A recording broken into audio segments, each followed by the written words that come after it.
Well, welcome everyone to tonight's League of Women Voters program. We're looking forward to it. And I know that all of you are busy with elections and getting all kinds of emails, but make sure you get out and vote. And now Robin will introduce our program. Great. So tonight we have Dr. Greg Dixon, who did several great decisions speaking engagements for us, and we were so appreciative of that. So now he's in California, we're still asking him to speak. Dr. Greg Dixon has over 20 years in higher education and as a data scientist. He is presently partner and director of research and analytics for Acorn Evaluation Incorporated. He earned his Doctor of Philosophy and Political Science at the University of Arizona in 2007. He earned his MA in Political Science at California State University, Long Beach. He earned his BA in Political Science from University of California, San Diego. Dixon taught at University of West Georgia from 2008 to 2018 in International Relations and American Government. His courses included American Foreign Policy, International Organization, International Law, Political Science Methods, and International Conflict and Conflict Management, as well as the department's Introductory, International Relations, and American Government courses. He was the Associate Director of the Thomas B. Murphy Center for Public Service. In 2015, Dr. Dixon was a Governor's Teaching Fellow, a statewide fellowship that promotes excellence and innovation in teaching practice.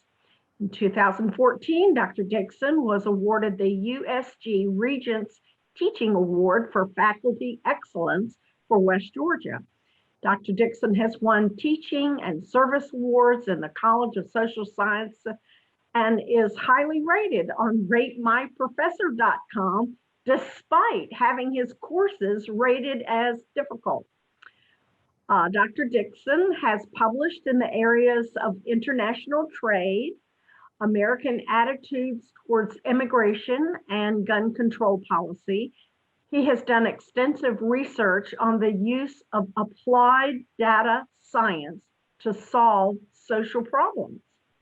Dixon co-founded Acorn Evaluation Incorporation in 2013. Acorn was started because early childhood education organizations were asked for help with using their existing data for program planning and to enhance the quality of their services in response to rapidly changing requirements. Acorn primarily focuses on partnering directly with early Head Start, EHS-HS grantees, and EHS-HS state and regional membership associations. Acorn provides management consulting, data science services, and training and technical assistance to support our partners in continuous quality improvement, to share their success stories, and to retain and increase their funding. So let's welcome Dr. Greg Dixon. Hi, everybody. I am happy to be coming to you guys from my kitchen in California. This is what happens with California apartments. You don't have a lot of space, so your workstation and your kitchen are the same. I have a PowerPoint, so if I can get screen sharing, I will go ahead and pop it up there. It's telling me it's disabled.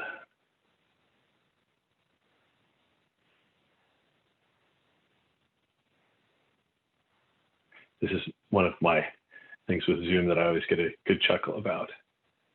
I'll go ahead and start talking about how this thing works with the fun and exciting bits. Oh, there we go. It just popped up. I'm going to go ahead and click it on here and share. The biggest thing that I enjoy about doing talks like this, I actually missed these from my old days as a professor, is being able to fit the thing that I used to study, which is political science into the regular world. I always joked with people that you never really had to go very far in a political science class to find a connection to the real world, everything that's going around us today. And I originally did a version of this talk a couple of years ago for Constitution Day.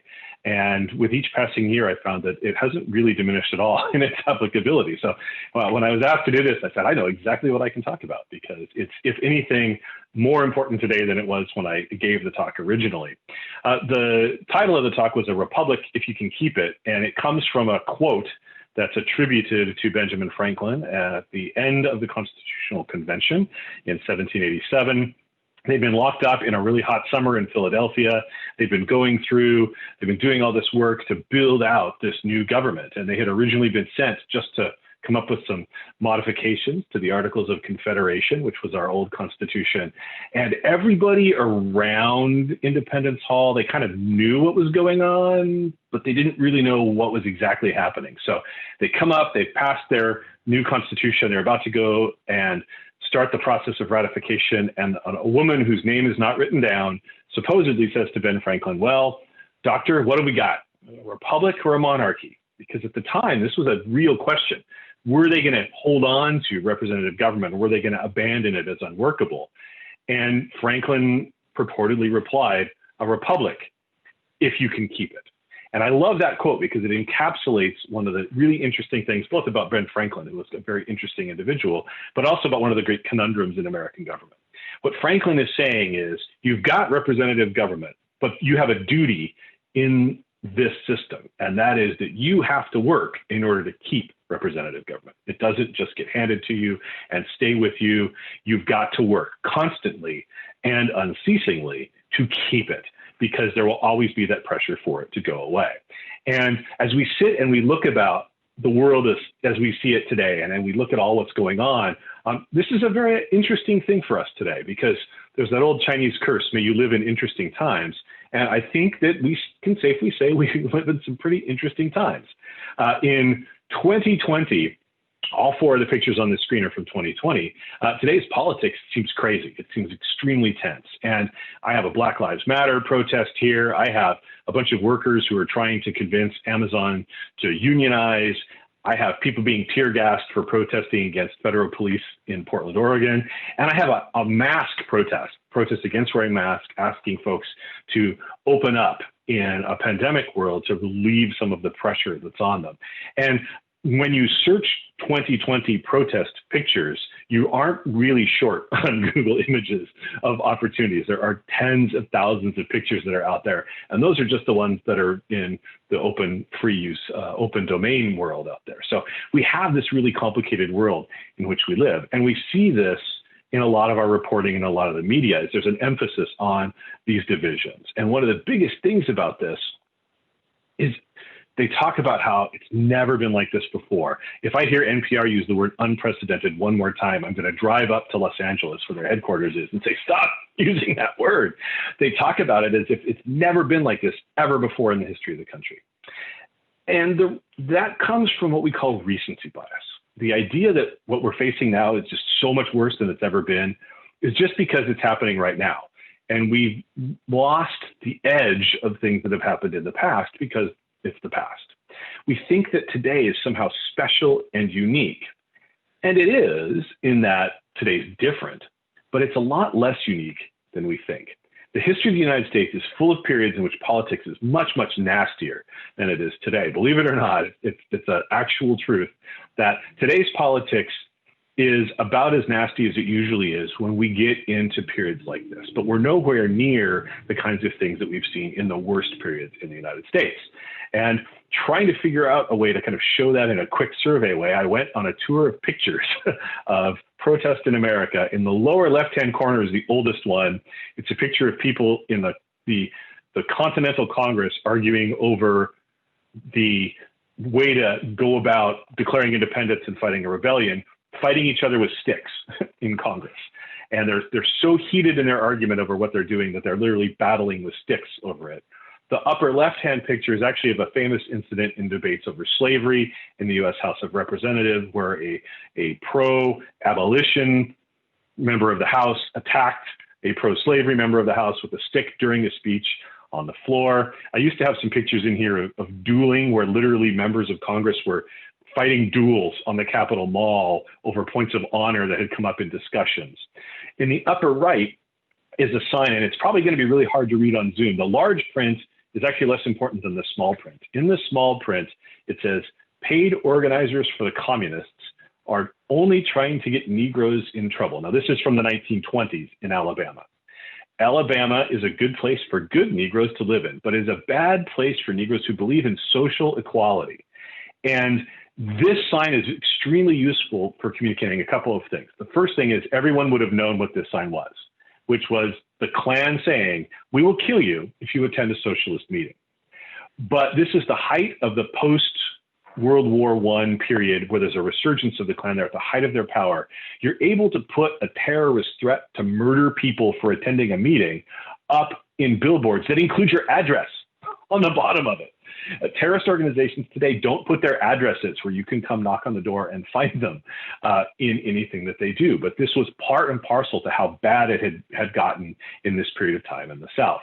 The bottom picture there is actually much more peaceful. It's a march for prohibition. It's saying we want to take the country dry. We want to pass the 18th Amendment and to essentially get rid of alcohol. I included that one because then it can go dovetail into the upper left-hand corner here, where basically it's a protest against prohibition. So we had a protest march in favor to put prohibition in place and ban alcohol. That's followed by protests to bring alcohol back. The upper right-hand picture is from the police response to the bonus march in the Great Depression.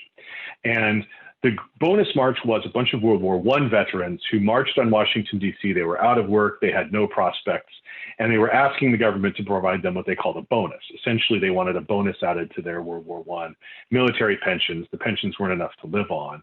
And hundreds of thousands of them came to Washington, D.C. and basically camped out, and eventually they were cleared with violence. The police and the military forced them out of the capital, Washington, D.C. The lower two pictures are also from the Great Depression. The one on the left is a call for free gas, free electricity, free milk for children. And it's essentially one of many protests. You can find hundreds and hundreds of pictures just like this one with the same kind of demands in them about the Great Depression. The one on the right I thought was interesting because it's a group of women that are protesting to basically argue that the government should force employers to fire married women because they're earning money as a luxury on the side because their husbands are the breadwinners, and hire single women in their place because single women don't have the husband to be their breadwinners. So it's interesting here because we see that there's social issues that we tend to think of as being there today. The rights of women in the workplace, the rights of children, access to different kinds of items. There's a whole series of these kinds of questions that we're going to see recurring again and again. And another thing is that image of police violence, where you can see the state using violence to quell protests. 1968 is where we normally will hear people talk about the closest parallel to today because there were lots and lots of protests. It's actually not a good parallel. There were far more protests and there was much more violence than there is today. But it gives you an idea that some of these same issues that have recurred that we can see in the Depression, we can see in, they didn't have photographs, but in things that were printed in the papers going all the way back to the founding of the country, these basic questions. Here in the upper left is the first one that I've ever seen that actually has an actual call to boycott sponsors. And this is a protest against the Miss America pageant, arguing it treats women like cattle, like meat. And it talks about Pepsi-Cola, Tony, which I don't know what that is, and Oldsmobile, and saying that they as sponsors should be boycotted because they're involved in this contest that treats women as nothing more than objects. The upper right is actually a student protest at San Francisco State University in 1968, talking about what we would today call an ethnic studies curriculum to expand the range of subject matter that's called. It's actually a precursor of a much more famous photo, the large gentleman who's being handled on the left there. There's a subsequent photo that became somewhat more famous in this, where he's being walked out, and the cut that's there over his eye where he's been hit with a club has bled into the whole right side of his body, has a river of blood that's come down it. It's a very famous picture from this student movement. Basically, they occupied a park next to campus and were forcibly removed by the police. The bottom two pictures are more typical protest pictures from '68. One is a group of people listening to a speech regarding civil rights following the death of Martin Luther King Jr. And the picture on the right is a larger kind of general protest where people were bringing lots of different subjects to the same thing. It's most interesting because we have here, there's a sign that says, "We support the Black liberation struggle." Another says, "Law and order equals racism." Again, these themes that we see in today's protests are part of past protests as well. The idea of racial injustice, the idea that an established legal order supports these kinds of divisions. So just in that brief 3-slide tour, and I could just do a whole presentation for an hour with nothing but pictures of the past about it, it highlights the fact that when we look at today's politics and we see these divisions, it's all happened before. The normal state of affairs in politics is political division. Our normal process is political division. And it's part of what it means to be in a large, complex society for us to have these different divisive ways of looking at things. But we are in this weird part today where we're in an angry cycle. And American politics cycles through about every other generation. Complacency, everything's cool, we're successful. Yeah, we might not like things, but we also don't want to rock the boat, with just righteous fury because everything in the world seems like it's wrong. And it's an interesting cycle. When the generation that fought World War II kind of came of age, they were coming of age in the Second World War. They grew up in the Great Depression. They came of age with the Second World War and the immediate aftermath and Reconstruction. Their children in the baby boomer generation are the folks there in 1968 that are protesting, and they're really going against everything and want to transform. They want to be radical revolutionary. The World War II generation wanted a return to normalcy and stability and something like kind of a stable, happy world. The Generation X kids that grew up in the Reagan period and then had the 1990s as our formative beginning of our careers, that's my generation. And we didn't get out and start giant protests in the street because we were pretty happy. We kind of came into a world in which there was a lot of opportunity for us. And now the current generation of young people in their late teens and early 20s, they want to just revolutionize the world again because they're running up against a lot of frustration about how their expectations meet with the reality of the world around them. And we have this cycle. And part of why we have this cycle is we're always divided. This is a big, diverse country, and there's no consensus on most policies. There really aren't any ideal consensus policies simply because there can't be. The country is so big and so diverse, and what works in a California coastal town doesn't even really work on an East Coast coastal town like any of the coastal towns in Georgia. There's just so much difference there that it's hard to put them together before we get into Colorado mountain towns or small rural towns in Nebraska, Mississippi, and so forth. We're so big and so diverse that it's really hard to come to consensus. When I used to teach American government, my example for all of this was lunch. If I'm hungry and I'm going to go eat lunch, I can decide on where to go eat lunch or what I'm going to have for lunch. It's pretty easy. I'm hungry. I feel like a burger it is. Or I'm not going to go anywhere. I'm just going to go and microwave some leftover chicken in my refrigerator. Simple. 2 people, it gets a little harder. 5 people, now somebody's going to be bummed. They're not going to be happy about lunch. They wanted to get chicken and you're going for burgers. There's a vegan in the group who's mad because you're going to McDonald's and they can't eat anything on the menu. There's always a challenge. That's why banquet food's terrible. Banquet food has to make everybody satisfied. And so people are satisfied, but nobody's really happy. And any large group making a group decision, that's always going to be part of what you see. You just can't find consensus as the number of people gets larger and larger and larger, but that's okay.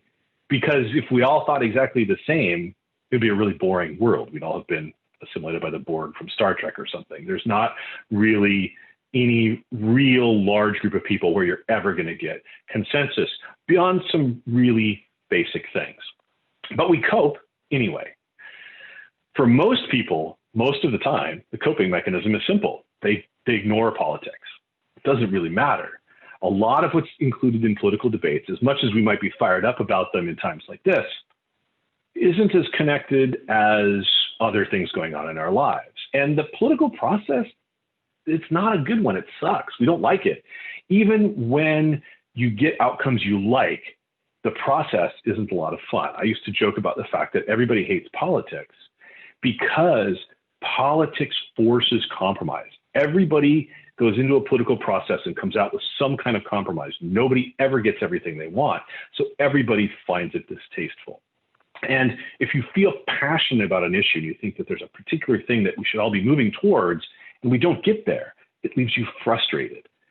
And that drives people crazy. So a lot of times, most people will just simply ignore politics. They opt out. They're like, yeah, I'll let the people who really care about that worry about that, and I'm not as interested. There are rare occasions where pressure builds in society. And people who were opting out before because they just didn't see the relevance, they didn't see it involving them, suddenly decide that they need to be involved. And when these moments happen, it can be huge for change in a country. We talk about it as a punctuated equilibrium. Things kind of muddle along, and then something comes along that just changes things. And the point that society is sitting at shifts. And one of these comes technologically from the advent of television during the civil rights movement. A lot of people in the country, yeah, you know, they kind of think everybody's equal, but it doesn't have a lot of relevance to them because it's not immediate in their lives. Southern segregation to someone living on the West Coast, yeah, okay, maybe. When you see police dogs and fire hoses being used against peaceful protesters, that shifts people's attitude. When that's the image people see on television, it's no longer something that doesn't apply to you because that's a government that you are party to, even if it's not your state government that's doing it. That is allowing these kind of things to happen. That activates a whole group of people that were just ignoring things and didn't care before. And now they care. And once they mobilize, that changes what happens for elected officials, because elected officials actually do have to pay attention because of institutions. Our institutions are critical to how our country works. Our institutions allow us to weather the storms of division that we routinely run across. We don't have to agree on policy. We agree on a process. And when we agree on that process, we can then agree that the system itself is worthy of preserving. We're going to maintain the system, and that things that come out of the system, we might not like them, but they're at least legitimate, and we'll go with them. We'll run with it. We'll accept it. Institutions, though, don't just magically appear. They weren't just kind of handed to us. They were suddenly there, and who knows where they came from. They emerge in specific moments in time, and they're developed for specific purposes, and those purposes inform them all the way through into the future. So even today, more than 200 years after the creation of the Constitution, we're still being influenced by those ideas behind the Constitution. And it's important to remember that they didn't come out of a happy time. They came out of a very terrifying time for a lot of the people involved. 1787 was brutal. The Constitutional Convention, there was fear and division were all over the country. It was a very big challenge. And the economic collapse fed this, that the entire American economy had been oriented towards serving the British Empire. We become independent, we're cut off, and we're on our own. This is, depending on how you want to look at different kinds of numbers and how we take statistics from that long ago, either the worst depression ever or the second worst after the Great Depression. And you had Shays' Rebellion, which was a bunch of out-of-work soldiers that were going bankrupt, getting together saying, hey, maybe we should overturn the entire financial, social, and economic, and while we're at it, political system. They had tried to call people together the year before in Annapolis, Maryland, to have a conference on reforming the Articles of Confederation.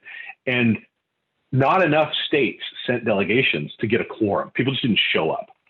And that's a huge problem because it reflected a real potential failure of the government under the Articles of Confederation to do what it needed to do to survive. And so people start to talk about maybe this whole United States thing just isn't going to work, and we go our separate ways as 13 separate countries. That's the context. There's also a real serious problem here, and that is that everybody agreed that the Articles of Confederation needed to go. Theoretically, they were there to put amendments together to add to the Articles of Confederation, but they already blown it out the door. They had agreed, it had been rigged ahead of time, that everybody would show up and say, okay, we're just doing this new from scratch. But we've set this standard that governments have to follow. We fought a Revolutionary War over this idea that governments have to have a certain standard that they have to meet or they're not legitimate. And that standard is that they are there to secure the basic rights that accrue to individual people by virtue of their being human. The only reason you build a government is to secure those rights, and those governments must derive their powers from the consent of the governed. And this is a tricky problem, especially back when the founding fathers were doing it, because nobody had ever successfully done it before. But you have a problem, and that is that you have to limit government power. You don't have a choice here. Government power is always coercive, and it has to be, because you're going to have people that don't want to comply with the rules in society, no matter how close you get to that moment of consensus in them. People are always going to break them. The simplest example is murder. Almost everyone in society agrees murder is bad. You shouldn't commit murder. The state is going to prevent people from committing murder and use force to do it when that's necessary. And okay, it's always coercive. We agree that it's okay to do that in the case of murder. There are lots of cases where we don't agree on where that line is. The other problem is government power always grows. Rights are taken away bit by bit by bit by bit. More government coercion becomes more acceptable as you get used to more of it. An example of that is today. COVID-19 is not going to make the top 5 list of disease outbreaks in the last 100 years at its current pace, in terms of the number of people who are going to die from the disease. And there's an open question of whether it's going to make the top 10. But there's no question that this is the most vibrant, energetic response we've ever put out to a disease outbreak. We have shut things down. Different parts of the country are still not open. Kids aren't going to school. Restaurants aren't open. Sports teams are playing in front of empty stadiums. Technically, in some parts of the country, you can still be fined $1,000 a pop for leaving your house if it's not going to the grocery store or to take care of a relative who needs immediate attention. We have an incredible limitation on our freedom right now that has never been accepted in disease outbreaks before, including in ones that are significantly deadlier than what we've got right now. That acceptance by the majority of the population of those limitations wouldn't be there if we hadn't accepted a whole range of different ideas about this, going back to the War on Terror, going back to other events that happened beforehand. So rights don't get taken away very often in a giant revolutionary change. They usually get taken bit by bit. And the founding fathers were aware that the few examples they had in history, these are the ways that people gradually lost rights until some event just swept the last of them away, and that's the end of it. Limiting government power, a lot of people will kind of go along with that. They're like, okay, we get that. Limiting democracy is a lot more controversial. And this is one of the places where a lot of people today have problems with the Constitution. It definitely limits democracy by design. Majority rule means that the majority can impose tyranny. If you don't have limits on what the majority can do built into the institutions, the majority is going to impose its will on everybody. The problem is the majority is 50% plus one. That one person switches sides in the next election and you can get a huge shift. So if you're a majoritarian system where the majority really rules, you can have a lot of radical swings that can destabilize government and make it really uncertain because you never know what's coming next. The other problem is that people like demagogues. We like to look at people and it's like, oh, that person is really charismatic and they're really interesting. I like them. And sometimes we'll see a demagogue who we look at them and say, you know, that person's probably not the best real actual leader necessarily, but wow, yeah, screw it. I'm just going to try it. We're going to give them the chance and see how they go.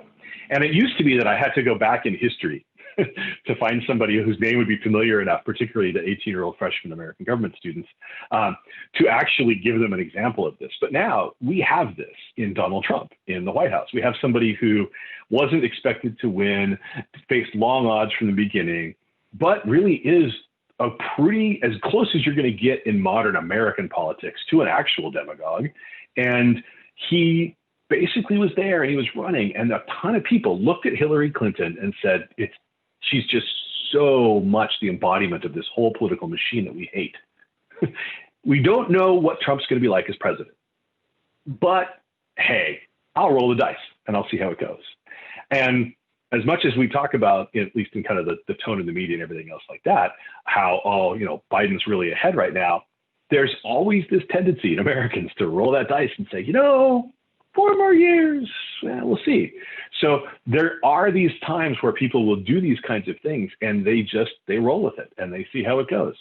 The interesting thing here is that we limit democracy then because we're afraid of these fickle swings of opinion and these for sure you're going to get these strange things that happen in elections. And what we're trying to do is constitute a government that meets what we really think the core value is. The governments are created to protect 3 basic rights: life, liberty, and property. And this particular list is something that would be controversial today. You're putting property on that list would freak a lot of people out today. But at the time, what they're looking at is a pre-industrial, post-Enlightenment world. These were the 3 core rights that were at the center of all of the writings that had influenced them to design the government the way they did. And to protect these rights has a contradiction built into it. Because on one hand, you have to build a government that's strong. You have to be able to protect those rights from people who would violate them. So the government has to be strong enough to stop individuals in society, large groups in society, from taking those rights away from individual citizens. That includes the ability to stop the majority from taking rights away from the minority. And that requires a pretty strong government to do that. And it's unnerving because a government that's strong does itself become a threat to your rights. So to protect your rights, a government also has to be weak because the government is going to be a threat. It's really hard to have a very powerful government that doesn't deny rights to its people. And it's important to remember that this contradiction is built in. You're going to have this in place the whole time, anytime you have a government. There's no solution to this that is universally happy, acceptable, and right. The Constitution is designed to solve that problem and also to deal with real people in the real world. The Constitution makes some assumptions. First of all, we're going to elect bad people to office. Every once in a while, we're just going to roll the dice and say, oh, hey, what the heck? The other times, though, we might not realize this person's terrible. Remember, in the early days, you didn't get to see the presidents. You didn't get to watch them on television. You didn't get to see ads about them. They were mostly people you knew by reputation. The other thing about this is that the founding fathers knew from past history that there are times where very good, well-meaning people can get put in a position of power, and they're so sure of the rightness of their cause that they will do horrible things in order to bring it into place. And their history is full of well-meaning monsters in this way. But also, we have to recognize that who's a well-meaning monster, who's a bad person, who's a good person, who's a well-meaning not monster. These categories, we're going to disagree over these categories the same way we disagree over everything else. Is Donald Trump a bad person? That's a normative question. There are people who are going to answer that saying yes. There are people who are going to answer that saying no. And a lot of people are going to come down somewhere in between.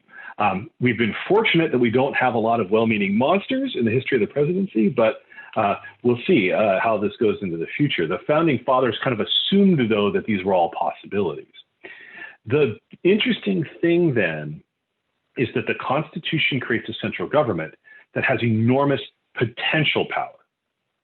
But that potential is very difficult to realize because power in practice is split and separated and housed in different places and with different people.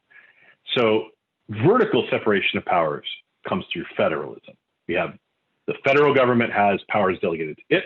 The state governments have powers delegated to them. And so those two different levels of government will serve as a way of separating and breaking power. And we've seen this, the whole history of the United States is to some extent a history of states fighting against the federal government to retain as much power as they can get away with retaining. Then we also have a horizontal separation of powers within the federal government, and most states also follow this model with slight variations from place to place. 3 branches of government: an executive branch, the legislative branch, and the judicial branch, so that power is separated out among different branches. The Supreme Court, with lifetime appointment, is there to be a drag on opinion. They are going to reflect the political outcomes, not of today, but of the past, when all of these different individuals came into place. This is one of the reasons why everyone freaks out so much when you look at the court, the way it's going to be constituted with Amy Coney Barrett on it, is we've had progressive dominance of the court in the sense that you have people that accept a lot of government power for a very long time. And now we're going to move to a court that doesn't have that, where a majority of the justices, probably a pretty secure majority of the justices, are going to be a lot more skeptical of government power. Well, there's a lot of stuff government does that might come into that territory. And it's going to be very interesting to see how that changes. The institutions of government with power separated out, a powerful government, but with power that's difficult to wield in practice, it's a defense against the natural division we're going to see in society. We can agree to disagree with each other. We're all going to disagree. We accept that that's different on politics. If our faith in the institutions stays strong, then the polity, the political system itself that all of us are in, that is going to survive. Because we know that, okay, my side lost today and the other side won, but down the line, 2-3 years down the line, our situations could be reversed. And we see this repeatedly in American politics. Barack Obama gets elected, he has a Democratic House, a Democratic Senate, he's a Democratic president. They put a bunch of policies in place. The country freaks out. They don't like what they saw, and they bring in a Republican surge into the House and Senate. And then you get a Republican House and Senate, and they don't really like what they see coming out of it. And so they bring the Democrats back in 2018. We see this all the time. The core thing there is the basic institutions, our choice of how we're going to bring people in, and how, once in power, decisions are made. That's an institutional choice. We agree on those. All of that's structural. And there's an underlying assumption in that a lot of times we tend to forget, because we really get absorbed. It's easier for us to study leaders. Leaders are simple. There's a lot fewer of them. There's 535 people in Congress. There's one president. There's 9, at least for now until January, 9 justices on the Supreme Court. We look at that and we say, okay, that's a nice, simple world. But there's a critical element in this that goes beyond that. And it's a lot harder to work with because it's much more complicated and messy. And that's all of us collectively. For all of our institutions to work, for all this ideas of separating powers and everything else like that, people have to play a part. And the critical piece of that is civic engagement. And that's everybody in the polity engaging in civic and political life in order to make the system function. And we oftentimes forget about this, particularly in times where people become disengaged from politics. Division is good with lots of participation. Our system is designed so that, in the words of the Federalist Papers, faction will counteract faction and ambition will counteract ambition. The Democrats and Republicans face off against each other and they fight tooth and claw over policy. And voters decide which policies are going to be in place by sending them to office and kicking them out when they do stuff we don't like. Ambition counteracts ambition. Individual political leaders in their roles know that they're accountable to voters who will punish them if they diverge from what the voters want. And the voters are diverse and they're mixed up from one state to the other with very different views. The Republican Party repealed Obamacare, I don't even know how many times, I lost count, hundreds and hundreds of times. I think it was actually like 60 or something like that. But it seemed like every third day they were voting to repeal Obamacare, until they actually had a president in the White House who was going to sign the legislation. And then suddenly there's a consequence to passing that legislation. And now there's Republican senators in really tight states that don't necessarily want to take Obamacare away. And so you have a Susan Collins in Maine, a Lisa Murkowski in Alaska, where ultimately they're going to have to go face their voters. And that voter engagement is going to communicate to them first through the classic way of engagement by telling them emailing and calling and doing the rest of that. Like, hey, I'm voting against you if you get rid of this. They're going to listen, because if they don't, they're out of power. So that civic engagement is going to have that individual ambition to keep power trump, pardon the pun, their loyalty to the policy that their party is attempting to put down. And ambition counteracts ambition. This is a key part of our system. Institutions buffer that individual ambition by putting blocks in place and by having the ambition of different individuals, even in the same party, run up against each other. The other part here is that civic engagement allows factions to counteract other factions. So what we've got then is, I've got a special interest that really wants to push something forward. There are factions that's pressing their agenda. They can be opposed by a whole series of other groups. And if everybody agrees that, okay, well, 75% of what we're talking about we all agree on, 25% we disagree on, you might get the good 75%. You might get nothing if nobody can agree on anything. But civic engagement is a key part then of what's going to take place here, because we're going to push, and the people who participate get their say.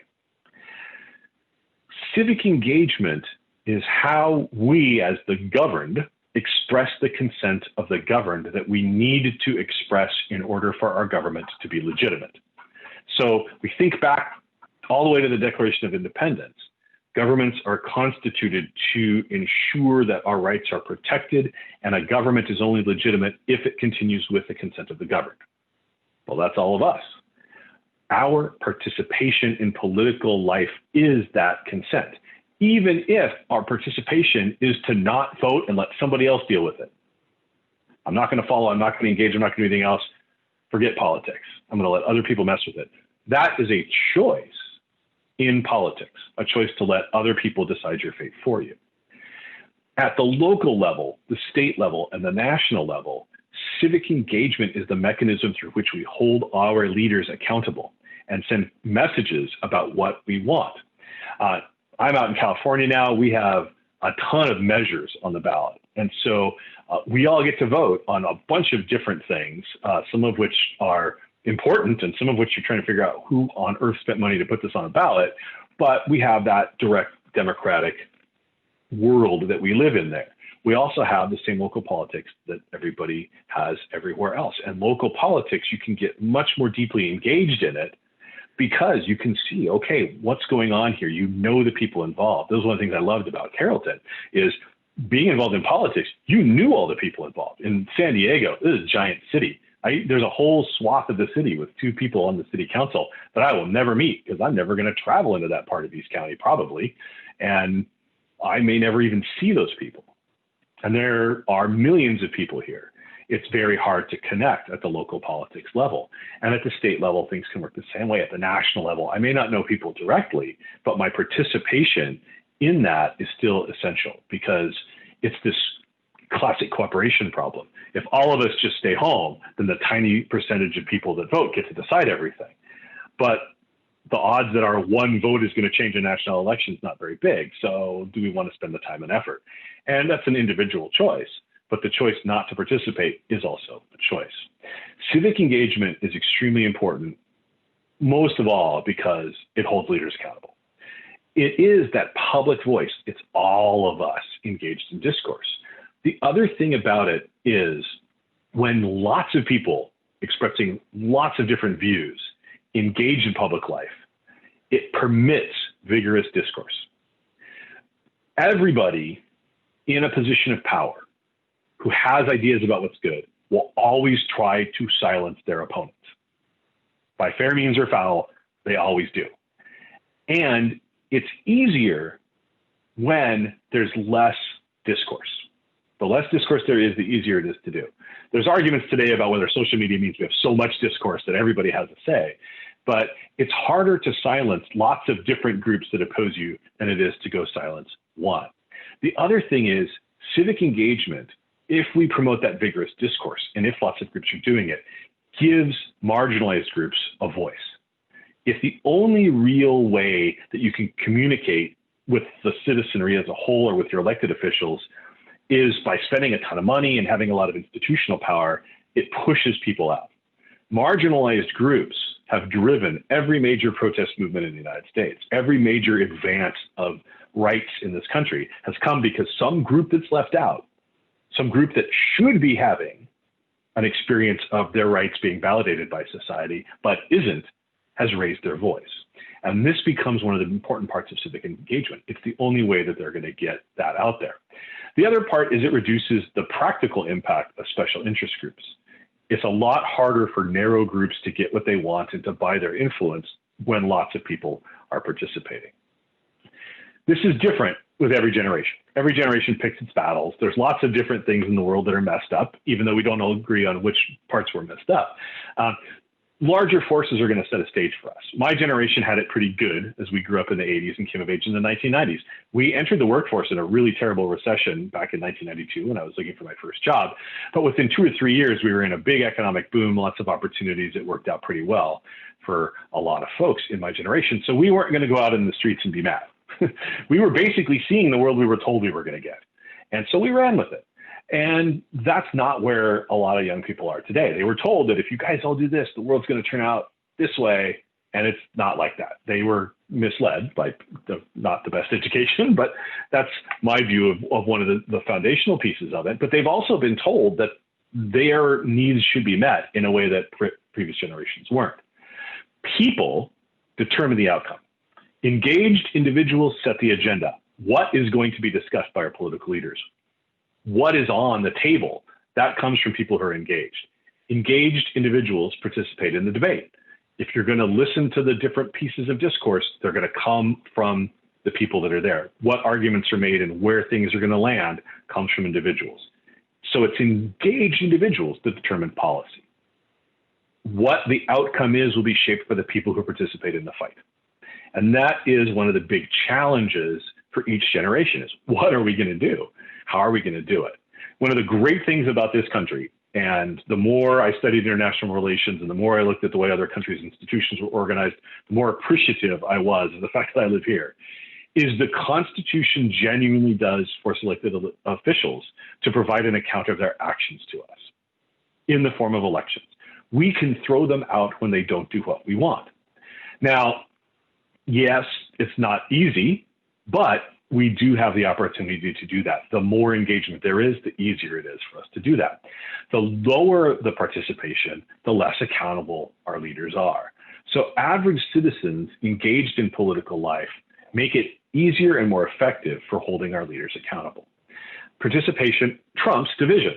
We agree on the process, even though we disagree on policy. We absolutely disagree on policy. We might even hate politics. Everybody hates politics, at least to some degree, except for nerds like me that went on to study it, as my bio shows the whole way through my academic career. Even we might hate the actual nuts and bolts of it, but we still have to participate. We have to pay the cost of engagement if we want the system to work. And I don't mean work at a perfect level, because our system is not meant to be perfect. It's meant to be good enough that society will continue and that the institutions can continue. And so this is one of our big challenges, is that there's a cost to participating, and it sucks. We might not like it, but we still need to do it. One of the biggest threats today comes from what we call de-alignment. We have a two-party system, and it's a mathematical outcome of how we hold elections. But the parties have entrenched themselves in a way that they were not entrenched early on. We had numerous exchanges of who the two parties were up until 1860, where our current system of Republicans and Democrats came through. And in today's world, almost all of the money that third parties, like the Libertarian Party, the Green Party, Peace and Freedom Party, and others, almost all the money that they raise is spent just getting on the ballot in the states where they're present. In fact, it's an open question every presidential year. Do you even bother to get on the ballot in all 50 states when you're going to basically end up spending an enormous amount of your budget to do that? And then you don't have that money to communicate with and to make people aware that you're there. The Republican and Democratic parties also control the media gateway.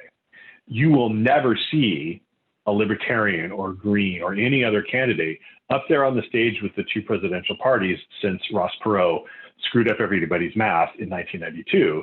The Republican and Democratic parties locked everybody out. It actually even goes back to Anderson in 1980, where a lot of people really thought that was what threw the election to Reagan. So there's a lot of interesting pieces with this, but there's a very strong gateway that sits there. Today's political parties, as a result of Dealignment, are much more radical relative to the average voter than they've been in a long time. They've gotten really separated. The Republicans have moved farther right, the Democrats have moved farther left, and this has pushed more people out of the parties. In large parts of the country, what's happening is the number one group for voter registration in the states that allow it is no party preference. More and more people are signing up for that group because they just don't identify with these parties that are getting crazier and crazier. But our candidates are still determined in primaries, where we're voting for people in largely partisan elections.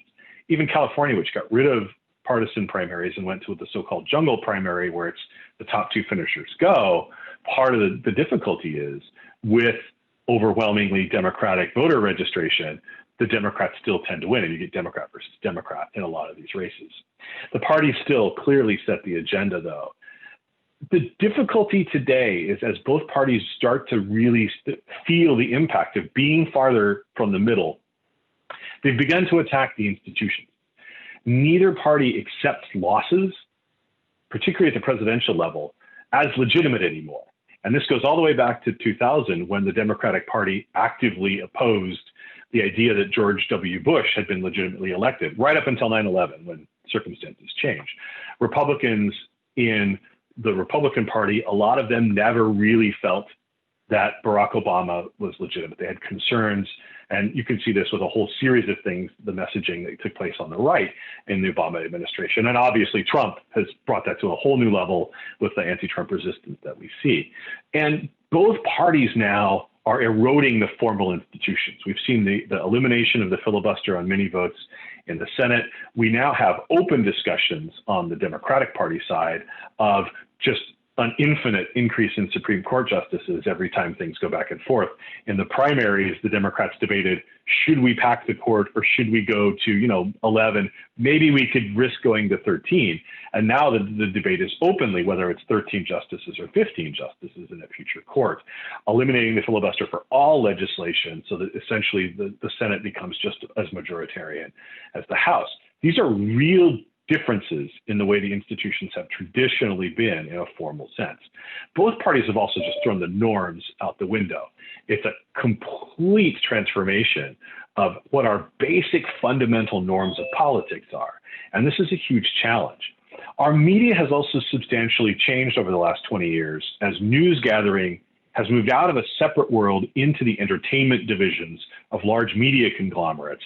Our news is no longer oriented as a public service providing information. It's now entertainment. It has to be supported by ad revenue. It has to make money.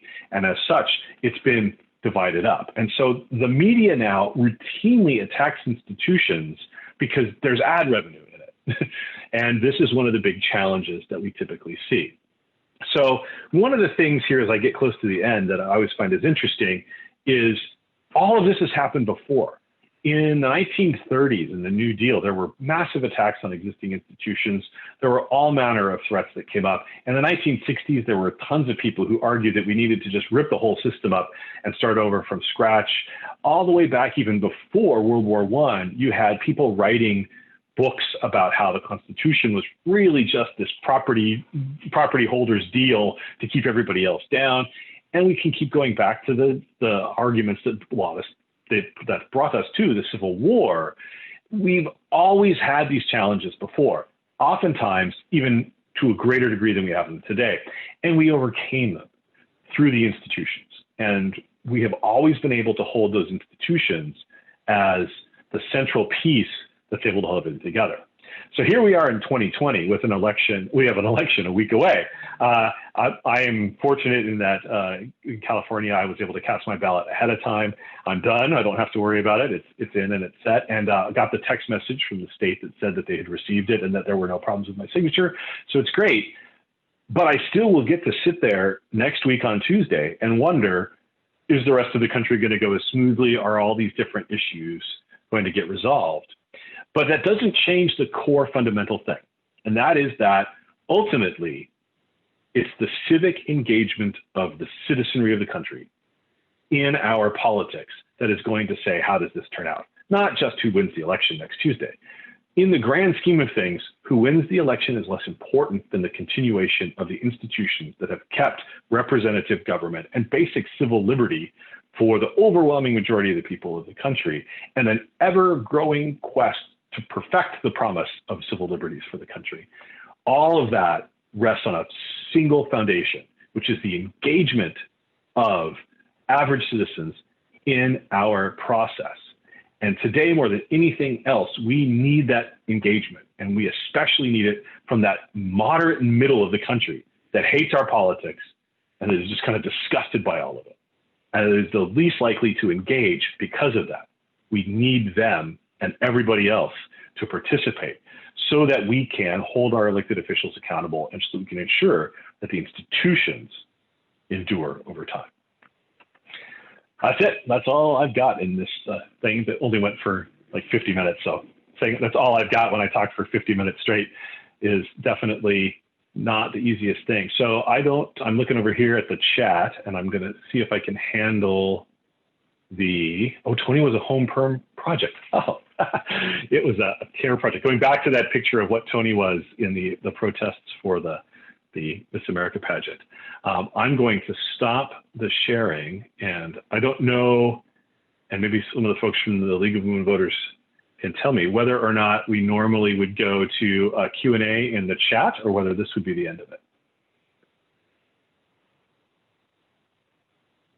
Robin? Yes, well, anyone that has a question that's here tonight. Not hearing. Oh. Some folks are on mute, I think. Oh, there we go. Can you hear me, Greg? I can hear you, Robin. Yep. Okay, good. So if anybody has a question, they can either indicate in the chat or they can unmute themselves and just speak out. Or we have some people in Facebook who have been commenting. So I don't really see any pertinent questions in Facebook. Usama has a question. Okay. Okay. So, Greg, first of all, thank you for all the lectures. It was awesome. And my pleasure. The question I had was a lot of people, or from what I see from a historical point of view, a lot of people, and including me, draw a comparison to what's going on these days to the era when Nixon was elected. Do you see any parallels like that, or is it just people trying to make sense of this? There are a lot of parallels. It's not a perfect parallel. There's a lot of differences too. But the last time we really had a widespread protest movement around the country on a lot of different issues, because right now we're not seeing protests on one issue or a specific set of policies. We're seeing it on a wide range. Where I live, there are typically 2 or 3 parades of people trying to call attention to an issue every Saturday, and then 3 more every Sunday when the people on the opposite side of the issue organized because they heard there was a parade the day before about it. And it's just a constant change in the environment, housing concerns about the current state of the economy in the COVID world, reopening, staying closed. We see a lot of these different issues that are there, some of which with COVID are kind of one-offs, but a lot of the others are recurrences on these same kind of things we've seen before. I think one of the other parallels that people don't talk about as much, because it's a harder thing to do, is for all the protests of 1968, for everything that was involved in that election year and all the progressive activism and everything else, Nixon won. And the Republicans did better than they had done in a while in congressional elections, as well as different people around the country. So there was, in that time period, in spite of all the unrest and all the things that people look back and remember now, the actual outcomes of the political process were much more moderate. And it's an interesting thing to watch. So I think that there are a lot of parallels. I think that what happened in the baby boomers generation is they felt kind of pressed down by some of the more small c conservative elements of the world in which they were growing up. And the civil rights movement empowered women and members of a bunch of traditionally underrepresented minority groups to access things like a college education and to then go out into the workforce. And they bumped up against the reality that people's social attitudes hadn't changed, even though the laws had. And so there was a real resistance to that. And we see that play out in '68 in a big way. And I think one of the things that we see today is different. Today, we see people who have been educated about how a lot of these hard decisions had already taken place, and looking at a world in which they have been told there's this promise of all these new benefits that you can get if you play the game right. And they're not finding those. And they're starting to realize that one of the reasons they're not finding them is nothing from back in the 60s got paid for. And the national debt today is World War II level debt. So the opportunity to go out and do big new programs that was there in the 60s and 70s isn't there anymore. So there's a lot of parallels in social and sort of political life, but in economic life, which also influences political life, I think there are important differences. Awesome. Thanks. Dr. Dixon. Thank you. Dr. Dixon, I have a question. Can you Yes. hear me? Yes, I can. John Hinman here. The president has suggested that he may or may not accept the results of the election due to voter fraud and tampering. Is there any historical precedence? Is there anything in our history where the president made the decision that he would not accept the results? No, is a short answer. The closest thing that we've had where there's a widespread disagreement, a real serious widespread disagreement where people did not accept the outcome of a presidential election is 1860, where the South left the Union over Lincoln's election. There are presidents who were elected in various ways that were perceived as illegitimate. John Quincy Adams is one, Rutherford Hayes is the other. Though in John Quincy Adams' case, essentially there was no winner in the Electoral College. This is a time of transition in our two-party system where there were three parties, and Andrew Jackson finished first. John Quincy Adams cut a deal with the third place finisher and became president. And basically the whole 4 years of his presidency was spent in a conflict over the fact that he was not seen as a legitimate president. And he then lost to Andrew Jackson in the next election. So I think that one of the things that we see are periods of times of greater and lesser legitimacy, but there has never been a president who simply refused to leave office before. And I think that there's good reason for that. It's that institutional question again. You can, as the President of the United States, say whatever you want. You have exactly as much power as people's belief in your legitimacy gives you. The people of the United States, even if it's a disputed election, even if the process takes a lot of things and it's messy, at the end of the day, there will be an institutional decision about who the President of the United States is. And whether that's Joe Biden or Donald Trump or Nancy Pelosi, if it gets completely screwed up and you have all kinds of weirdness happen, it could theoretically go that way. But it's most likely going to be Trump or Biden. If it's Biden, just like in 2000, Al Gore, it never occurred to him to call his troops into the street and try to say George W. Bush wasn't president. He gave it up. I think that Trump would do that to avoid the embarrassment of being walked out of his own office by the Secret Service, which is exactly what would happen. The institutions of the country will not accept an individual person saying that this is illegitimate because I lost. And I think that this is one of the things, it gets played up a lot as a scenario, but the reality is everybody in the positions that would be involved in this would universally walk rather than support a person trying to stay in office when the institutions had dictated that they were done. This is going to be an election in which both parties, depending on how exactly things go, are going to have an incentive to play up problems. And they are going to sue the daylights out of each other because they already are. Democrats are suing Democrats in some parts of the country over things that happened in the primaries for the election that's coming up in a week. So there's a lot of strange stuff going on. But ultimately, at the end of the day, we have processes for this. We have a court system that handles these things. It will get worked out. The institutions will give us a decision, and that's the decision that everybody will go with. Thank you. Dr. Dixon, there is another question from Facebook from Mr. Cusick. In your view, has the size of the electorate outgrew the founders' systematic control methods? That is a great question. No, is the short answer. I think that one of the biggest things about the Founding Fathers' original design is that it scales. The basic idea that you're going to disperse power around the country and you're going to disperse power within institutions, it still has the same impact that it used to, which is to moderate impulses. I think that we see the ability of the country to take these different demands in periods where we have high levels of engagement and where the country is not highly polarized as a whole. Right now, we're highly polarized in our rhetoric because the middle disengages.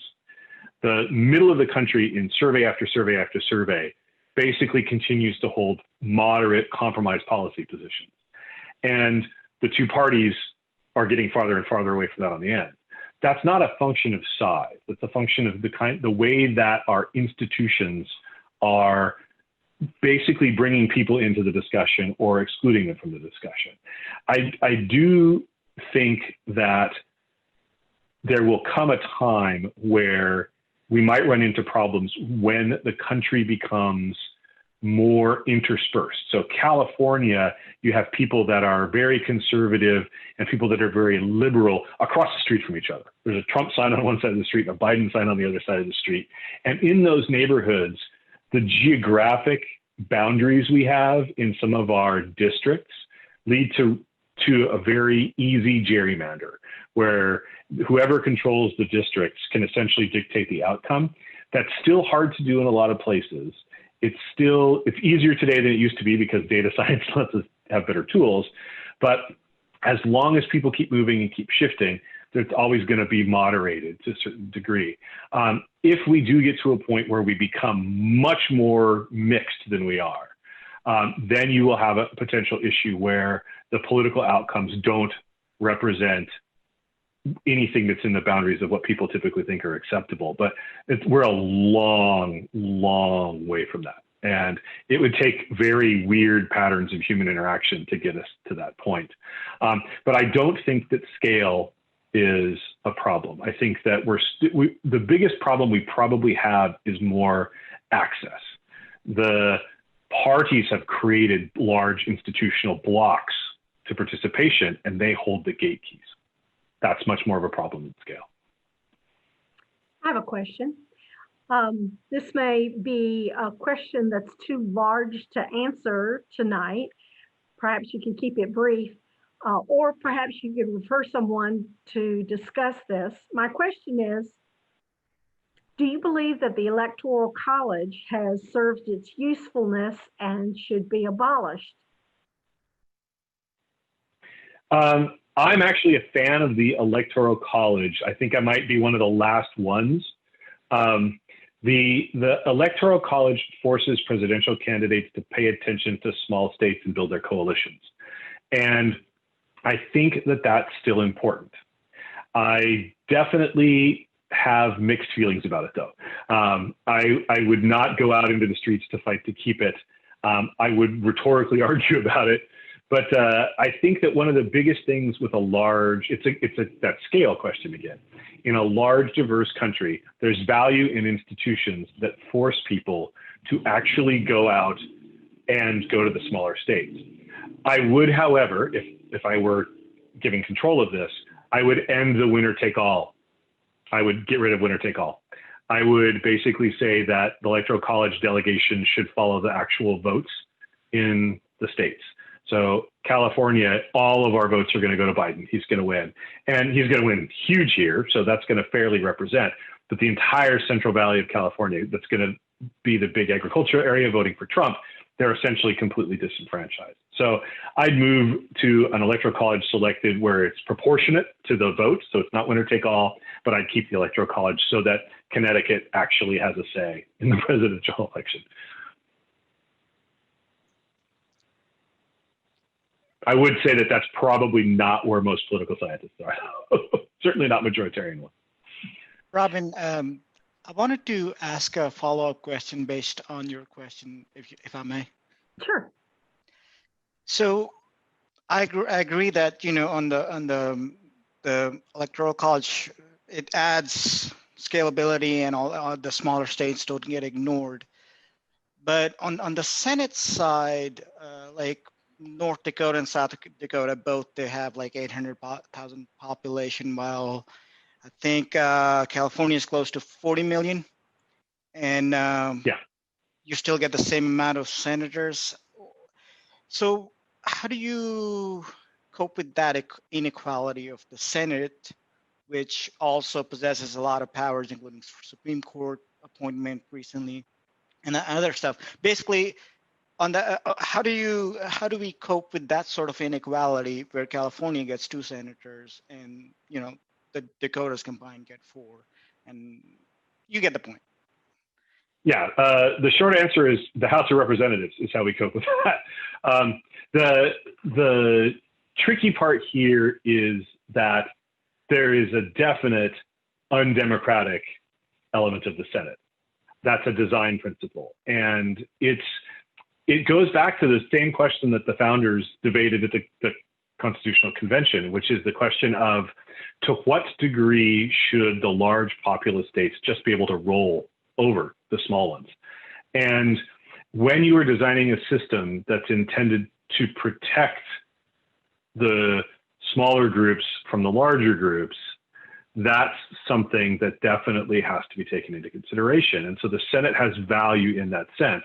And the way you counteract the dominance of the 450,000 people per senator from South Dakota and the 20 million people per senator in places like New York, California, and Texas is with the House of Representatives, where you do have the 435 seats divided up by population.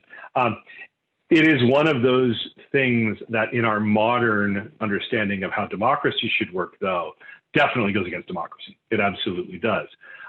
I like the breaks against democracy in slowing down the country's moves in particular ways. The sways that we would have, particularly in recent years in policy, it's hard enough when the executive branch is able to do all these things through executive orders and other things like that. We see the real whiplash that comes from those. If we had those in every aspect of policy, it would be worse for the country. I would also say that this is a normative question. So my answer to the question is based on the premise that we should have blocks that allow smaller groups to stand as an obstacle to progress. So you're going to have a bunch of small states that can block what the majority of the population wants by blocking it in the Senate. And I'm okay with that. A lot of people wouldn't be. And I definitely would put my argument certainly as a majority in the field of political science in terms of where people would sit in their modern views of how political systems should efficiently respect voting systems, but that's because I don't want them to efficiently represent where people are today. I want decisions, I want that power to be difficult to exercise. And so I look at something like the Senate and say, hey, that's great. But I definitely would say that it goes against democracy in the way that we talk about it today. Okay, I get the well, point. thank you. Are there any more questions? We're running on a length of time. Can I say something here? This is Paul. Sure. I have a comment or question for Greg. And Greg, I wish we were going out to a restaurant in San Diego and maybe having some beer. Yeah. But instead, I guess I want to go back to that example, though, that you used of the people going out to the restaurant.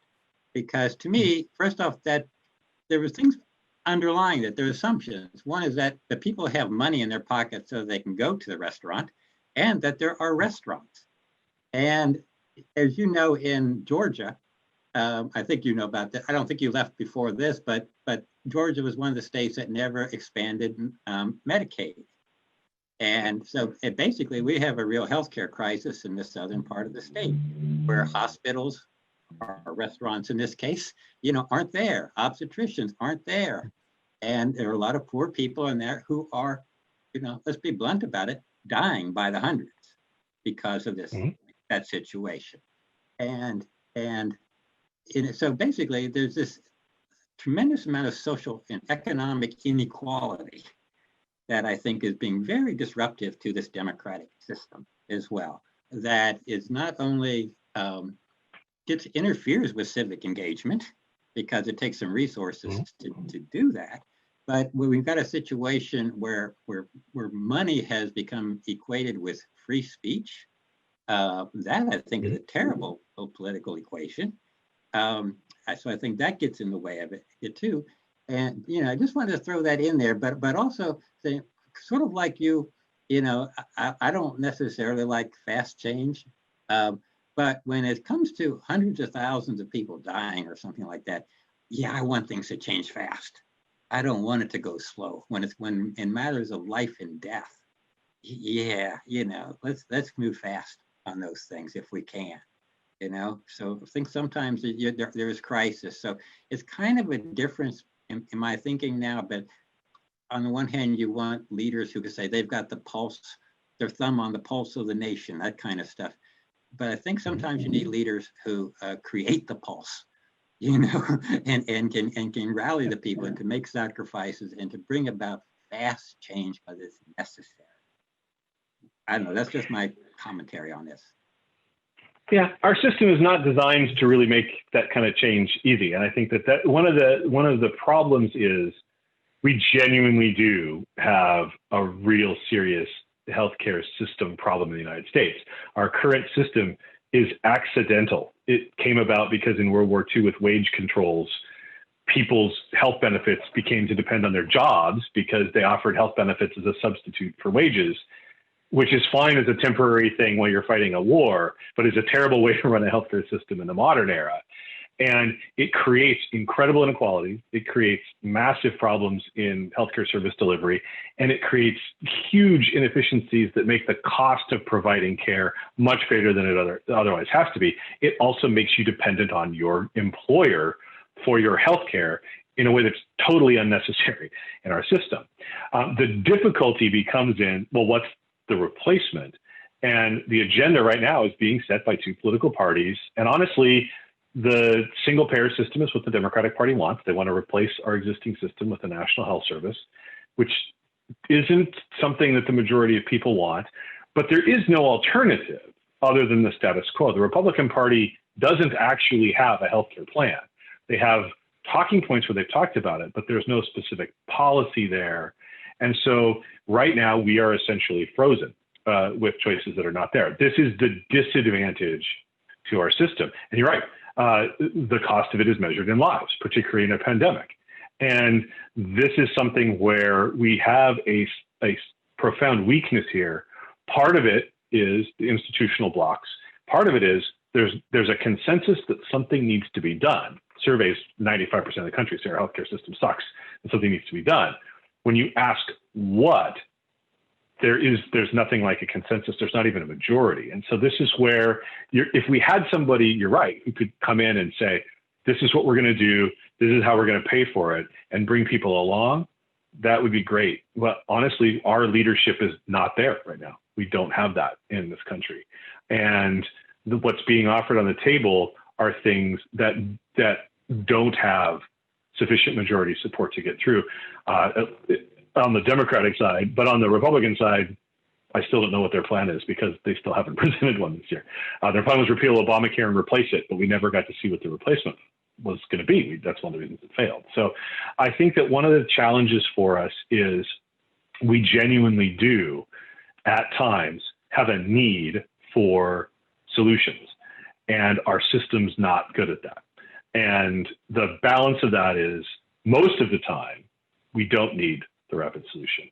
But I also think that one of the big weaknesses of our system is little iterative changes where lots of things have happened and created circumstances where the outcomes aren't what we want, it's really hard for us to cope with those because it's not a simple, easy thing that you can get across to people and rally them behind. And so there's a lot of weaknesses. Income inequality is definitely one. There's a lot of pieces in there as to what causes inequality and different things in different places. And you have states involved as well as the federal government. So yeah, we're definitely talking about a system with profoundly imperfect solutions. And it's a picture of trade-offs. And I wish we would be able to get into a conversation where we could actually really talk about how healthcare could be repaired instead of sort of both parties setting up mostly talking points. But we're definitely not there, and I don't expect to see us there anytime soon, unfortunately. So I wish I had a better answer than, yeah, it sucks. But that's kind of where I'm at. I agree, it's a much more pleasant conversation if we're at a restaurant over a beer. But I also agree that the current state of our system privileges people who have money and have the luxury of engaging in politics by traveling and access to technology and all these other things like that, which is something that definitely needs to be worked on. And we're starting to see a little bit of that with groups that are trying to find ways of activating otherwise marginalized groups, but we're still a long way from that. Right now, we can't even get all our kids in our schools internet connected. So it'll be a while before we get people into civic engagement through the online pieces. Well, I certainly appreciate this, Dr. Dixon, and I believe we're about out of time. Now, you know, this is going live on Facebook. We have people who have been on Facebook who are commenting. If anyone is interested in hearing more about the League of Women Voters of Carrollton, Carroll County, and in the state and national leagues, you can email us at lwvccc@gmail.com, lwvccc@gmail.com. And we so appreciate this, Dr. Dixon. You are always the best. You really put yourself into giving a talk and in a way that everybody can understand it. And I appreciate actually the opportunity Zoom has given to us to have you come from California all the way back to Carrollton, Georgia. So thank you so much. And I believe this brings our evening to a close.